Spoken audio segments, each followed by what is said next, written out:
Okay, so there's two forces that are acting on a frictionless surface, right? F1 is 10.2 and F2 is 16.0, right? So even though they look roughly the same length, this one is 1.5 times or a little bit more than that one, right? So it really should be longer. Okay. Basically, we're just going to add these forces, right?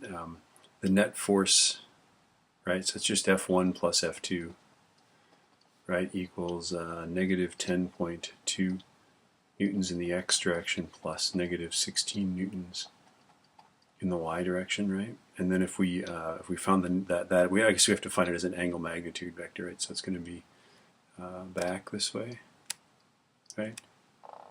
Down that way. There's the vector, right? The magnitude of the vector is 10.2 squared plus 16 squared. Be careful of your minus signs here, especially if you have a TI calculator. If you want to put the minus sign on there, you also have to protect the minus sign with parentheses, right? I just recommend leaving them off because you know a negative squared is positive, for example. Okay. 10.2 squared plus, I can't tell you how many kids they'll get that wrong because they'll put their minus sign in there and they'll either get an imaginary answer. 18.97, so that's 18.97 newtons, that's the net newtons, right?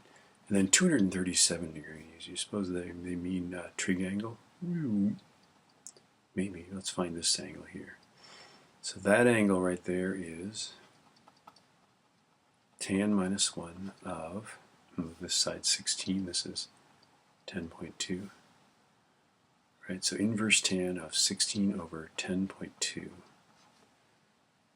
Okay, second tan. 16 divided by 10.2. I get 57.48. Right?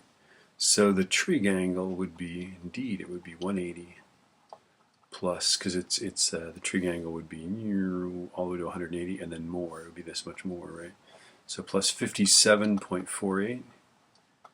That is 237.48. So indeed, they meant for it to be a trig angle. That's degrees, right? We still don't have its, we found the net force on the object, right? So 19.0 newtons. That's what that is, right? We haven't found the acceleration. I'm just going to do F equals ma. Right, so the net force is 18.97. So 18.97 is equal to, and then they tell us it's 27 kilograms, right? So I guess I divide 18.97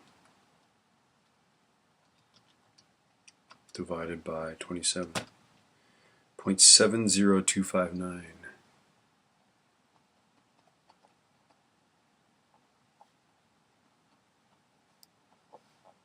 Okay, so let's see, they say 0.703.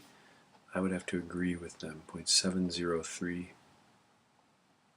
meters per second squared with 2 sig figs. Whoa. 19.0 newtons with, it's all gone now. Wow, what did I do? Okay, and then with 2 sig figs, 18.97 was correct for that. All right, let's see, oops.